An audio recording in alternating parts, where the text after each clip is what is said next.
So having introduced this idea of rules of war and the idea of just war, it's worth spending some time now talking about how that actually gets prosecuted and what happens when states violate the rules of war and commit war crimes. So the primary mechanism by which rules of war get enforced is through the prosecution of individuals. And this is something that's pretty unique. Most international law doesn't really apply to individuals or get implemented with sanctioning of individuals. But when it comes to war crimes, there's been a tradition over the course of the last 100 years or so that those who commit atrocities may face prosecution by international courts. Today it's the International Criminal Court, which would be the organization with most of the jurisdiction. But it could also be domestic courts, or it could be foreign domestic courts, right? You could be extradited to another country to face prosecution. And this tends to be used against dictators, whether they're in power or out of power, who brutalize their populations, or against combatants who, during a civil war, brutalized civilian populations or violated rules of war. And there's oftentimes an argument that this is sort of making the international system more stable and more secure by creating a norm against the committing of atrocities, and that might have a short-term and a long-term effect on violations of the rules of war. We'll talk about that in a little bit. But right now, I think it's maybe worth tracking through sort of the development of these institutions, and particularly war crimes tribunals. At the end of World War II, the victors of World War II created a tribunal system to prosecute the leadership in Japan, the leadership in Germany. And there's sort of a famous story about the debate about how this would look, in which Roosevelt is explaining this plan to have a trial. And Churchill says, no, this is terrible. Why don't we just line them all up and shoot them? And Stalin responds, no, that's barbaric. You can't just line them all up and shoot them. We'll have a trial, then we'll line them all up and shoot them. And Roosevelt pushes back and says, no, we need to do something that looks more like justice. We need to have a fair process. And actually, that might mean that some end up not getting executed. And so at the end of World War II, there's this tribunal system that's put in place and runs for decades as the leadership of Nazi Germany and Imperial Japan are prosecuted for the crimes that they committed. That process, while it was, a seminal event in international relations history, smacked something of victor's justice, right? That there were atrocities that were committed by the United States and Britain and others that just simply weren't within the scope of those tribunals because they were imposed to try those who lost. And that seems a little bit sketchy from the perspective of justice. There's also a sense of it being an ad hoc process, right? And so, as you're creating rules of evidence and how you handle different situations and procedures and what even constitutes the laws that you're enforcing, if you're making all that up on the fly, that's a really problematic way to approach this idea of justice. And then there's just the massive scale of the problem, right? I mean, there were millions of folks involved in World War II. How do you figure out who to prosecute for these crimes? And the tribunal system decided that we're going to focus on the political leadership and the military leadership of these states, rather than the private in the field who may have pulled the trigger but was not part of the decision-making apparatus of that process. After the trials of World War II were completed, the tribunal system is sort of disbanded, and that's that for a number of years. And then in the early 1990s, there's a series of atrocities, particularly in Bosnia and the former Yugoslavia, and then in Rwanda. And the United Nations Security Council revives this idea of a tribunal system. But again, it has some of those same elements of being ad hoc, and they sort of muddle through and build up something that looks kind of like a functioning legal process over the course of the 1990s. That ends up becoming the seed for the International Criminal Court. This is the ICC. This is a permanent court that's going to take what's been learned and what's been developed by the tribunals in Rwanda and Bosnia and elsewhere, and make it a permanent institution. And so the International Criminal Court was negotiated by the Rome Statute and was established in, I think, 2002, when over 100 states ratified and signed on to the International Criminal Court and the Rome Statute. And now we have sort of a permanent institution that exists that prosecutes war crimes and arrests folks who've committed atrocities, or I should say request the arrest of folks who've committed atrocities. Beyond the tribunal system, there are other human rights courts out there. there's an Inter-American Court of Justice in the Western Hemisphere. There's a European Human Rights Court. These courts tend to deal with things that are less war crimes and more sort of generic human rights abuses. But I think it's worth flagging them because there's an important concept in human rights courts that applies to international tribunals as well, and that is the principle of complementarity, right? That in figuring out if a person has standing when they appeal to these courts and say, my human rights have been violated or I suffered atrocities, the international courts or tribunals will look at that and say, okay, so you may have a claim, but we can only take up your claim if something has fundamentally gone wrong in your country. That your first recourse should be through your own domestic court system.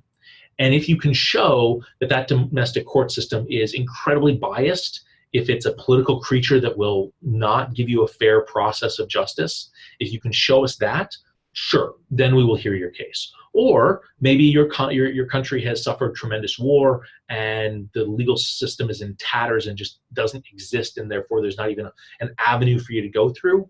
Then also you can go to the international human rights courts, the international tribunals with a grievance, because these things don't exist to supplant domestic justice systems. They are there to complement domestic justice systems. When domestic justice systems are not able to deliver justice, then the international tribunal system steps in. And this is really an important idea because there's been a lot of fear, maybe, or panic on the part of American politicians and leaders and military personnel about how the International Criminal Court might be potentially used against U.S. soldiers deployed in conflict settings. And I maybe flag a couple things that exist that make that highly unlikely.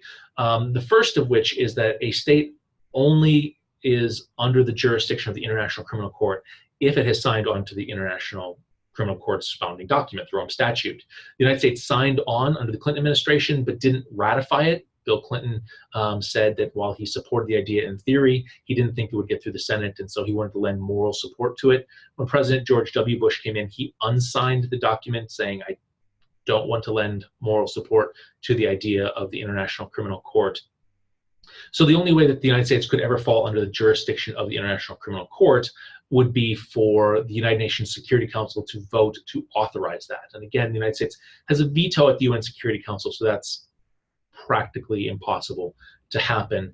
A second thing that insulates the United States from the International Criminal Court is that the Clinton administration had negotiated bilateral agreement options that the Bush administration then negotiated several dozen of these. We actually don't know how many states the United States has these bilateral agreements with, but it's basically an agreement that says if somebody from the United States is prosecuted by the International Criminal Court, that this other state will not cooperate in delivering that person to the International Criminal Court. They will not arrest that person if they're on their soil. And so it's another sort of insulation.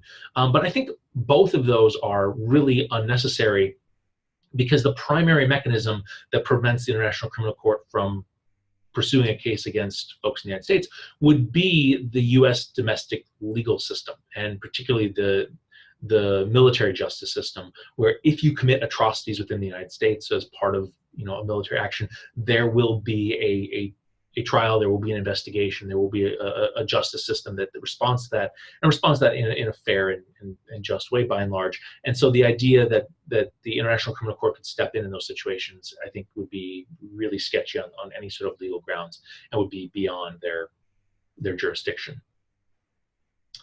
Okay, so what is the value of having these human rights courts or these international tribunals? And there's a little bit of debate in the social science literature on this. Certainly, if I was going to make a strong case for it, I would say it is good that folks who commit crimes against humanity, that commit atrocities, that they should know that at some point they will be held to account, they will be brought to justice. That is a good thing.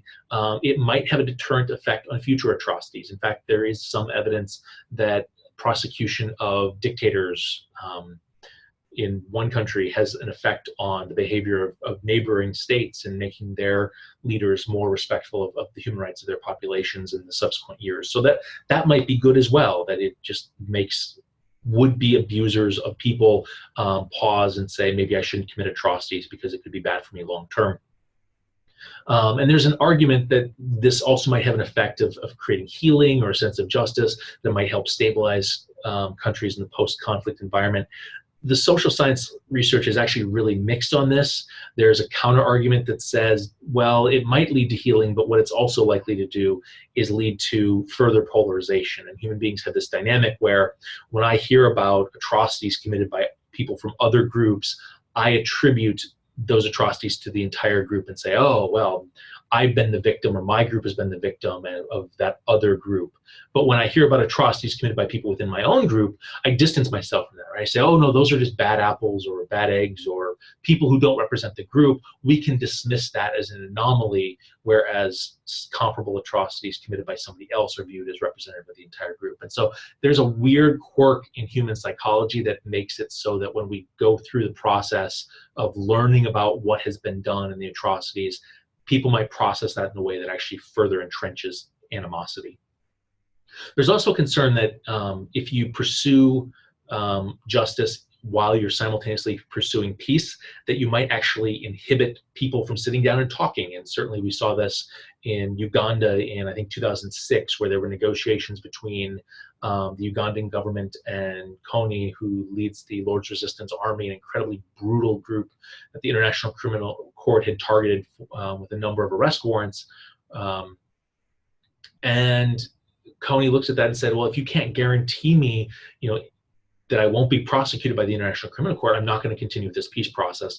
And the peace process ends up breaking down in part, not in whole, but in part because of that concern of what would happen once Kony makes peace, and would he be prosecuted.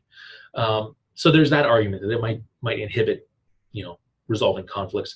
And then there's a final argument against these international tribunals, that this is a way of sort of kicking the can down the road, that when the international community doesn't really want to deal with a problem, they don't really want to respond, they simply say, okay, well, we'll prosecute it after the fact. And so this is punishment, but there's no preemptive attempt to stop atrocities. It's a way of making ourselves feel better after the fact rather than doing the hard work of keeping people safe in the moment. And so I think that there's a legitimate argument to be had about how these tribunals are being used, what they're actually accomplishing, and what that balance really looks like.